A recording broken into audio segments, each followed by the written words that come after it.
Krause Assistencial apresenta NAP TV.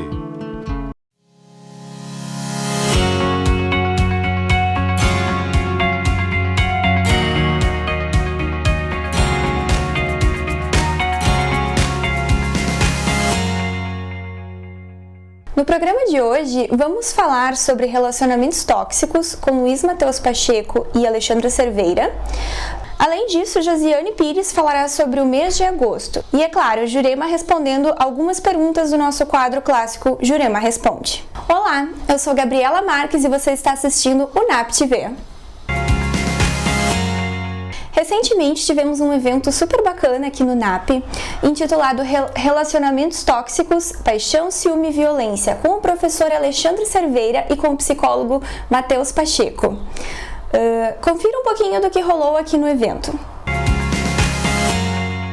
Se eu digo paixão, 99% das pessoas brilha o olho e pensa em coisa boa, né? Tem lá um grupo de adolescentes e aí alguém diz que está apaixonado, que legal, até pessoas mais velhas e tal. Paixão para nós, na nossa cultura, nos foi vendido como algo positivo. E o nosso objetivo essa noite, para preparar um pouco o terreno para o Matheus, é discutir sobre paixão, sobre ciúme e sobre violência. Então, a primeira questão mais difícil dessa noite na minha fala é que a gente consiga entender que as emoções, a forma de sentir, elas não são iguais no tempo e no espaço. O que isso significa? Significa que as pessoas em outros países, e mesmo dentro do nosso, em outras culturas, em outro momento da história, ou até mesmo hoje, não têm a mesma forma de sentir. Vocês conseguem imaginar uma sociedade como a Tupi-Guarani que não tem nem pronome possessivo? Não tem como dizer meu marido em Tupi-Guarani. Aí depois, venderam para nós a ideia, então, como eu disse antes, que a paixão era algo positivo. E aí a gente pegou esse casamento que é um contrato, um negócio, e pegou um sentimento, que é o sentimento mais instável que a gente tem, que é paixão. E a gente disseram pra gente, agora tu junta isso com isso e vai durar a vida eterna. Amém. Uma coisa que a gente tende a esquecer é que não existe só um tipo de amor, não é só paixão que existe. Existem outras formas de amar. Não só a paixão é uma delas. Mas existem outras. A paixão, ela é uma montanha russa. Ora você está no topo, muita alegria, e ora você está lá, no fundo do poço, e assim sucessivamente. O Heráclito vai dizer que nunca o mesmo homem toma banho no mesmo rio. Por quê? Porque no dia seguinte tu não é o mesmo homem e o rio não é o mesmo rio. Como é que tu vai ter a pessoa certa para ti se amanhã tu é outra pessoa? Entende como a gente idealizou isso e como isso é perigoso? Uma das coisas interessantes que a gente diz quando está apaixonado é que tu nunca sentiu aquilo, e não é verdade. Tu já sentiu muitas vezes. Só que tu está desqualificando tudo que tu sentiu. Tu está apaixonado e tu vai lá, pega todas as fotos das pessoas que foram importantes na tua vida e rasga, bota fora. Tu está rasgando a tua história. E junto com a ideia de paixão, veio a ideia de romantismo. O que é romantismo? É todo um conjunto de ideias que vendem pra gente quando a gente nasce. As meninas já vendem uma cor para elas, os meninos uma cor para eles, as gurias começam a ganhar uns bonequinhos, os guris começam a ganhar um Lego para virar engenheiro. Mas a gente cria nas crianças e depois nos adolescentes uma ideia que elas vão ter uma vida, que elas vão achar a pessoa certa que vai levar elas até o final feliz. E isso é trágico, isso é pavoroso. Porque quando a gente está falando de uma mulher de 35 anos que está solteira, por exemplo, ela sofre nas costas dela o peso dessa cobrança. Porque talvez ela não está casada com a pessoa certa, porque ela ainda não tem filhos, porque ela é considerada até às vezes por outra mulher como uma ameaça ao casamento. Então é muito importante entender que o romantismo ele tem um lado tóxico, que a gente precisa ficar atento. Quando a gente está falando em ciúme, para nós, na antropologia, a gente está falando de um sentimento que ele não tem um fator de agregação social. Ele, para o grupo, ele não é bom. Ele não tem ciúme positivo para nós. O início, o ciúme parece legal. Ah, tá me cuidando, né? Tá me protegendo. Então a ideia para nós de que quando alguém tem ciúme, ele não está tratando a outra pessoa como um indivíduo, mas ele está tratando como um aspecto da sua posse. E a gente também acredita em antropologia que tudo aquilo que a gente vê no outro tem a ver com a gente. Então, se algo me incomoda muito em ti, talvez não tenha a ver contigo. Talvez tenha a ver comigo e eu não estou dando conta disso e eu estou projetando. E esse ciúme, muitas vezes, que começa com restrições de roupa, que começa com restrições de redes sociais, que começa com restrições de amigos, que começa com restrições de lugares que você frequenta, com horários, ninguém toma um soco na cara no segundo dia de namoro. Isso não existe. O que acontece é que é um processo. A gente vai cedendo porque não quer perder, né? Porque tem ali alguma coisa que a gente está ganhando também naquele relacionamento. Então, a nossa fala hoje, a minha fala, preparando um pouco o campo para o Mateus, é que a gente entenda que há muita coisa linda nos tipos diferentes de amor, que a gente pode se relacionar de diferentes formas, que a gente pode se amar, desamar, que a gente pode mudar de parceira, de parceiro, mas esse vetor do ciúme, ele é extremamente perigoso e nós precisamos estar muito atentas e muito atentos. Algo que faz parte da minha fala aqui, que eu quero mostrar para vocês, é que essa violência nem sempre ela está ali nos dados, nem sempre ela está na morte, nem sempre ela está no soco. Que existem outras formas de violência, que também não deixam de ter prejuízos e não deixam de ser preocupantes da mesma forma. Vai se apaixonar. Ele vai idealizar no outro, imaginar no outro, que essa pessoa tem aquele objeto que faltava. Ele vai imaginar que aquela pessoa é perfeita, né? Quer dizer, nossa, mas que pessoa mais linda, né? Quer dizer, tem tudo de bom. Tudo de bom. E por um tempo essa pessoa vai acreditar mesmo. E não adianta tentar dizer que não, porque não vai funcionar. Porque ela está num momento de uma ilusão. Eu trago aqui uma pergunta para vocês, que é uma pergunta muito importante para a gente poder pensar essas relações de abuso. Afinal de contas, o que é violência? Se vocês colocarem, não se preocupem que eu não vou pedir para ninguém revelar nada, né? Podem imaginar à vontade. Se vocês forem pensar nesse momento, numa imagem do que é violência, qual imagem vocês elegeriam?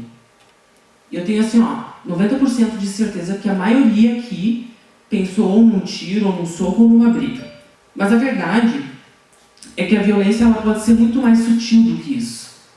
A violência ela pode ser tão sutil, que às vezes nas relações ela é imperceptível.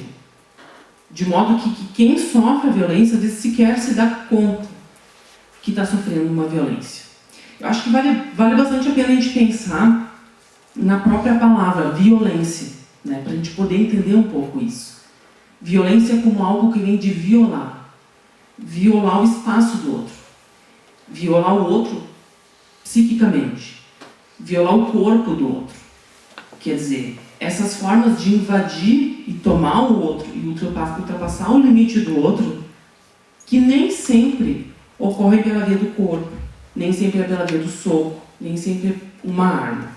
Às vezes pode ser com as palavras ou como a gente vai ver de outras formas. Mas de tudo o que vocês devem ter pensado, eu duvido que alguém imaginou que o silêncio poderia ser uma forma de violência também. E muito comum nos relacionamentos. Eu trouxe 3 formas aqui patológicas de se amar, para a gente poder pensar. A primeira delas é o amor de dependência. O que alguns psicólogos, né, defendem, estudiosos do tema, é que o que causa a dependência verdadeiramente não é o amor, mas sim a dor. Mas essa é uma relação, ela é como uma montanha-russa. Ela vem e ela tem um alto. É tudo muito bom, tudo muito maravilhoso. E aí cai. Tem um momento de violência. E aí tem um alto. Tudo muito bom, tudo maravilhoso. E aí cai. Só que os altos vão se tornando cada vez mais raros. E as quedas cada vez mais fundas. O segundo amor, que eu vou trazer para vocês, segunda forma patológica de amar, a gente dá o nome de tantalizante. E esse tipo de amor, ele é um amor de eterna tortura. Ele é um amor que os ditos populares trazem como aquele que não ata nem desata. Quer dizer, é um amor em cima do muro. Quer dizer, conduzir o outro a estar numa eterna sede, a estar num desejo, fazer com que o outro deseje. E dessa forma, aprisionar o outro. E por fim, essa última forma de amor, que é bastante interessante de se pensar porque, pensando na própria estrutura da nossa sociedade, é uma forma cada vez mais atual, uma forma cada vez mais presente, porque a gente tem se tornado uma sociedade onde a imagem e o narcisismo vem surgindo com uma grande importância e como uma necessidade, que era aquilo mais ou menos que o Cerveira falava no final, de que não basta ser feliz, eu preciso mostrar, eu preciso de um outro que reconheça na minha imagem aquele ideal que eu quero para mim mesmo, como se eu dependesse desse outro para afirmar quem eu sou. E nesse modo de amar, ele é uma espécie de uma armadilha, porque essa forma de amor, que a gente poderia até chamar de abuso, não necessariamente de amor, exige que alguém se apague para que alguém possa brilhar.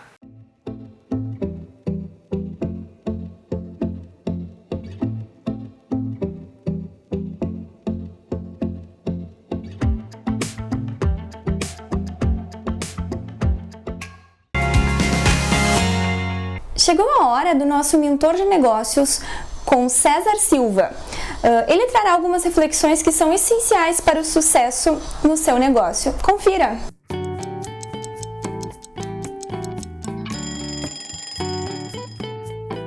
Olá, empresário, olá, empreendedor. É muito comum as empresas não estarem com uma estratégia definida no mundo de hoje. Elas vivem diariamente matando um leão por dia. Então vou lhe dar um aviso. Só isso não resolve. Você vai patinar no mercado e não vai avançar aonde você quer. Você precisa ter uma estratégia que vá desde a atuação do mercado, as formas de comunicação, a maneira de treinamento da sua equipe, a forma como a sua empresa oferece ou a forma como ela atende com seus produtos e serviços no mercado, ao entorno de uma estratégia maior, com agilidade, com flexibilidade, para que você possa chegar a algum lugar. Um barco sem um plano para chegar de um lado ou do outro do oceano não vai a lugar nenhum. Ele anda conforme as coisas acontecem. E lembrando, em uma historinha que eu vou contar para vocês. Vinha um rapaz troteando em cima do seu cavalo a 1000. E aí ele é perguntado por uma pessoa que estava na rua: para onde é que você está indo? E aí o cavaleiro responde, pergunta para o cavalo. Então, se a vida é o cavalo e você é o cavaleiro, a vida está te levando para onde? Você é que é o cavaleiro. Você que tem que coordenar esse processo, ter conexão com o mercado e entender e estudar a fundo o que realmente é uma estratégia.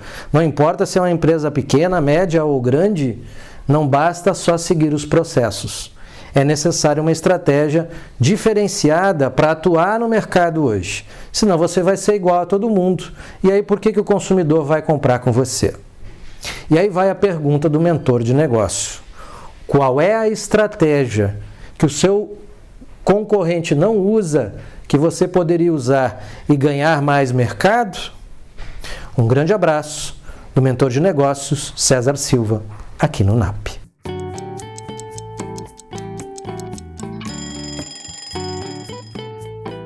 Confira agora a nossa ótima psicodica. E não saia daí, teremos um intervalo, mas logo logo estaremos de volta.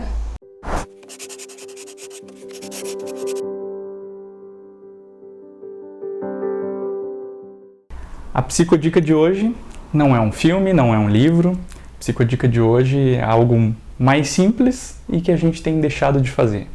A ideia é propor que vocês conversem mais dentro de casa, que vocês participem mais em família, troquem ideias, descubram o que anda acontecendo, né, no dia a dia da vida de vocês, larguem os seus celulares, larguem a TV, larguem os livros também, mesmo sendo muito bons, mas conversem mais, criem mais espaços de diálogo e vivam a família de vocês.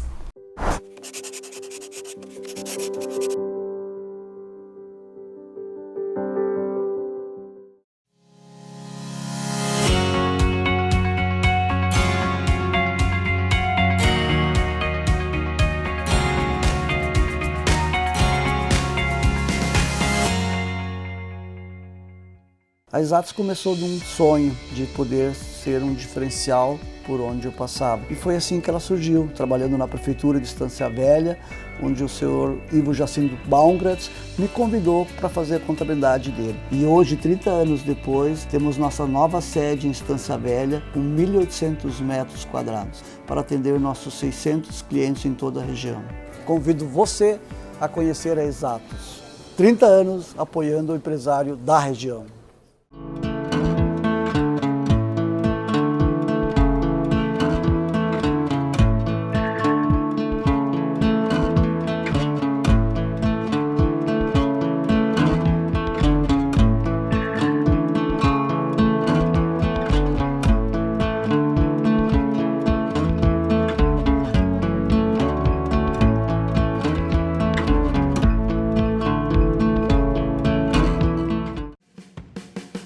Domine suas ansiedades e fobias com a realidade virtual. O NAP, Núcleo de Atendimento Psicológico, utilizando a inovadora plataforma Psyos, após mais de 20 anos de pesquisas e uso, apresenta ao Rio Grande do Sul esta avançada tecnologia para fins terapêuticos. Viva experiências virtuais com alto nível de realismo e monitoramento das constantes fisiológicas por biofeedback. De técnicas avançadas de relaxamento, concentração e mindfulness, até o tratamento de medos de avião, injeção, dirigir carros, altura, elevador, escuridão, falar em público, animais e tantos outros. Trate ansiedade, distração, estresse, pânico e transtornos alimentares com resultados duradouros em menor tempo, sempre com atendimento de um psicólogo especializado da equipe do NAP.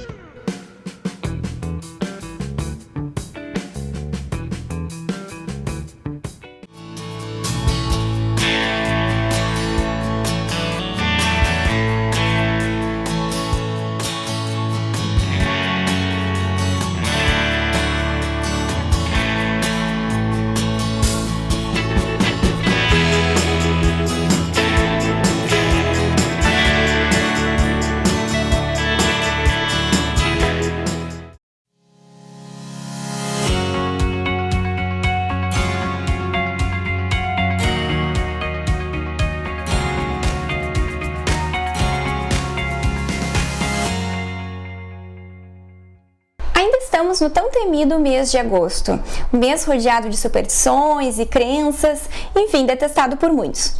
Uma curiosidade muito interessante é que ele também é chamado como Agosto Dourado. A nossa psicóloga Josiane Pires falará um pouquinho sobre este tema. Confira! Oi pessoal, como vai? Hoje eu vim aqui conversar com vocês um pouquinho sobre o nosso mês de agosto, esse agora que já está acabando. Vocês sabiam que assim como existe o Setembro Amarelo, o Outubro Rosa, Novembro Azul, o Ministério também da Saúde faz uma campanha do Agosto Dourado, isso mesmo, dourado para a gente lembrar da semana do aleitamento materno, né, para incentivar então as mamães a essa prática. Eu particularmente acho muito positiva a prática do aleitamento materno, até por uma questão de saúde, né? Mas se a gente pensar um fim psíquico também, as mamães que não conseguem dar do seu próprio peito para o bebê, não tem um problema, né? A campanha também engloba essas mamães que seja feito então um aleitamento de um jeito carinhoso e acolhedor com a sua mamadeira, ou até mesmo por uma outra pessoa, né? Por que não? O importante é a gente lembrar, na semana do aleitamento materno, que o melhor jeito de amamentar é o seu, é o da mãe, né? O jeito que a mãe escolhe que seja prazeroso para ela e para o bebê é o jeito certo de amamentar. E não só isso, em agosto também a gente tem o Dia da Gestante, que é 15 de agosto, né? A importância, então, puxando para o meu lado, né, da psicologia, a importância da psicoterapia na gestação se dá, assim, basicamente em 3 fatores. O autoconhecimento da mulher, né? O processo do corpo da mulher, não só o corpo como um todo, então. O psíquico também gera muitas mudanças. Mudanças de hormônios, né? Aquela mudança na rotina, no corpo mesmo, na vida pessoal, né? A psicoterapia é importante para essa mulher se autoconhecer de novo, pois ela está sofrendo vários tipos de mudança. Também é importante a psicoterapia no fortalecimento no vínculo mãe-bebê, né? Há um novo ser para chegar. E aí também, a importância da psicoterapia, a expectativa da chegada de um novo ser, né? De um novo bebê. Então, que fique a chamada, que a gente possa prestar mais atenção nesse mês de agosto, né? Para essa campanha tão bonita, que tem toda uma questão de gerar uma nova vida, né? Toda a gestação e também a parte do aleitamento materno. Agora vocês também devem ficar me perguntando, olha ela ali, falando bem de agosto, só podia ser psicóloga mesmo, né? Tá, eu sei, todos nós sabemos que agosto tem uma fama de ser um mês de azar, né? A fim, então, de um conhecimento nosso, assim, vou explicar um pouquinho para vocês, para quem não sabe, o porquê da fama desse mês ser tão ruim assim. Já lá no século I, os romanos viam no céu, coisa que dá para ver até hoje, no final de julho, a constelação de Leão no céu, que parece muito com um dragão. Então, os romanos acreditavam que agosto era um mês muito ruim, pois o dragão estava no céu, né? E qualquer momento poderia jogar fogo sobre eles e acabar com a humanidade, com o planeta. Claro que com os estudos depois, né, essa mística foi passando, né, mas já iniciou aí a fama de agosto ser um mês não tão legal. Anos depois, né, décadas depois, os nossos colonizadores portugueses utilizavam o mês de agosto para fazer as suas travessias, né, para as suas explorações. Então teve uma fama, ficou muito grande, que não poderia haver casamentos em agosto, porque senão as mulheres ou ficavam sem lua de mel, ou ficavam viúvas sem seus maridos, porque em agosto, com certeza, eles iam partir a explorações. Então, o mês de agosto, quem casava ali era muito azarado, né? Aí, claro, culturalmente, a gente pega muita coisa do passado e traz para a nossa vida. Enfim, ficamos aí conhecidos desde nossos colonizadores portugueses que agosto não é um mês tão propício, visto as explorações, né? E também, popularmente, assim, em algumas crendices que a gente sabe que tem, agosto é o mês que as cachorras, cadelas, né, o feminino do cão, entra no cio. Vocês já ouviram falar em mês do cachorro louco, né? Enfim, os cachorros ficam loucos, pois a sua fêmea está no cio. Crendice popular, mas tudo foi gerando, né, coincidências e transformando agosto num mês visto como um pouquinho diferente, um pouquinho ruim, né, o mês do desgosto, como dizem. Mas vamos parar para pensar. Agosto é um mês, digamos, mais comprido. Ele não tem feriado e são 31 dias. Vamos pensar diferente, quem sabe, como um mês que nos dá a oportunidade de fazer o que a gente não fez até então? Pensa, passou 6 meses do ano, final do ano todo mundo fez a sua listinha, né, de metas para o ano. Chegou agosto e não fez? Agosto é um mês comprido que pode realizar esse tempo. É uma questão de como a gente vê o mês de agosto, tá? A gente pode ver ele de um jeito muito melhor. A gente tem 31 dias neles para ser bem dourado.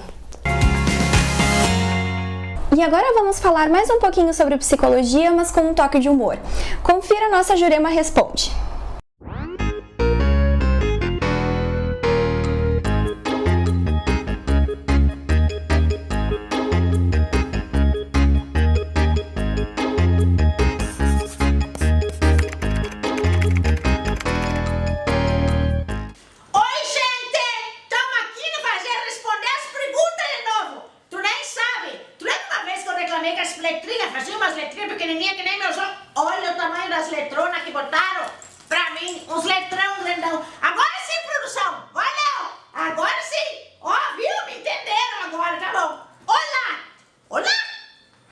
Como é que vai você? Eu tô bem. E tu, mais ou menos, né? Tá me mandando uma pergunta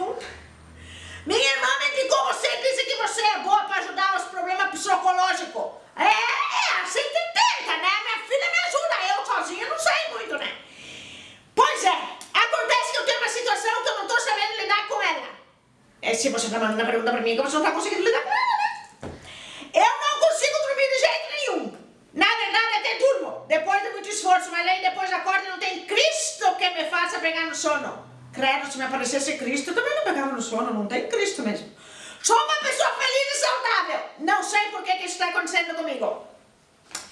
Esse problema de dormir, assim, ó, tem uma coisa que acontece, tá? Primeiro, agora todo mundo fica vendo o zap, fica olhando o celular antes de dormir.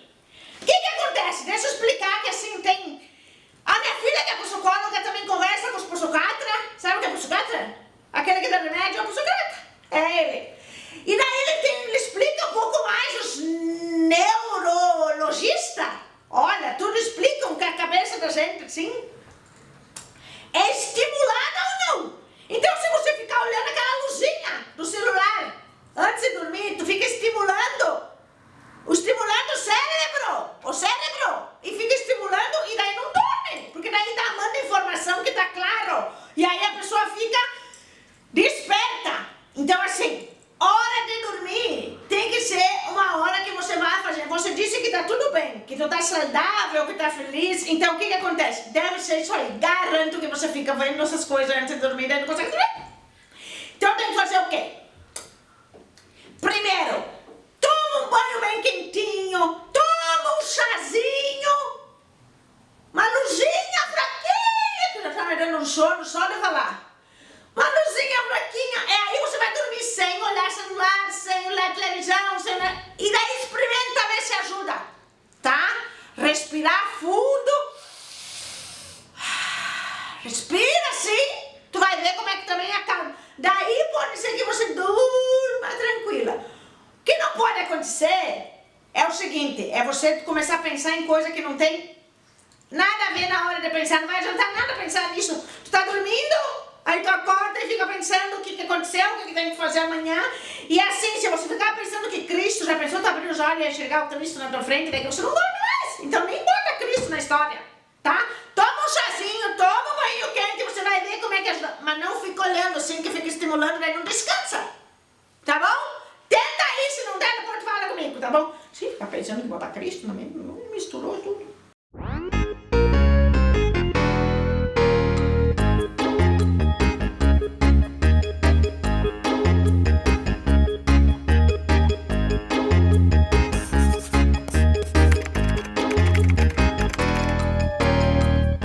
O programa de hoje está terminando, mas siga com a gente nos acompanhando tanto no YouTube quanto no Facebook. Ou ainda, você pode nos ligar e sugerir sobre o que você gostaria que nós abordássemos aqui no programa. E agora você fica com a programação da Vale TV. Nos vemos no próximo encontro. Até lá!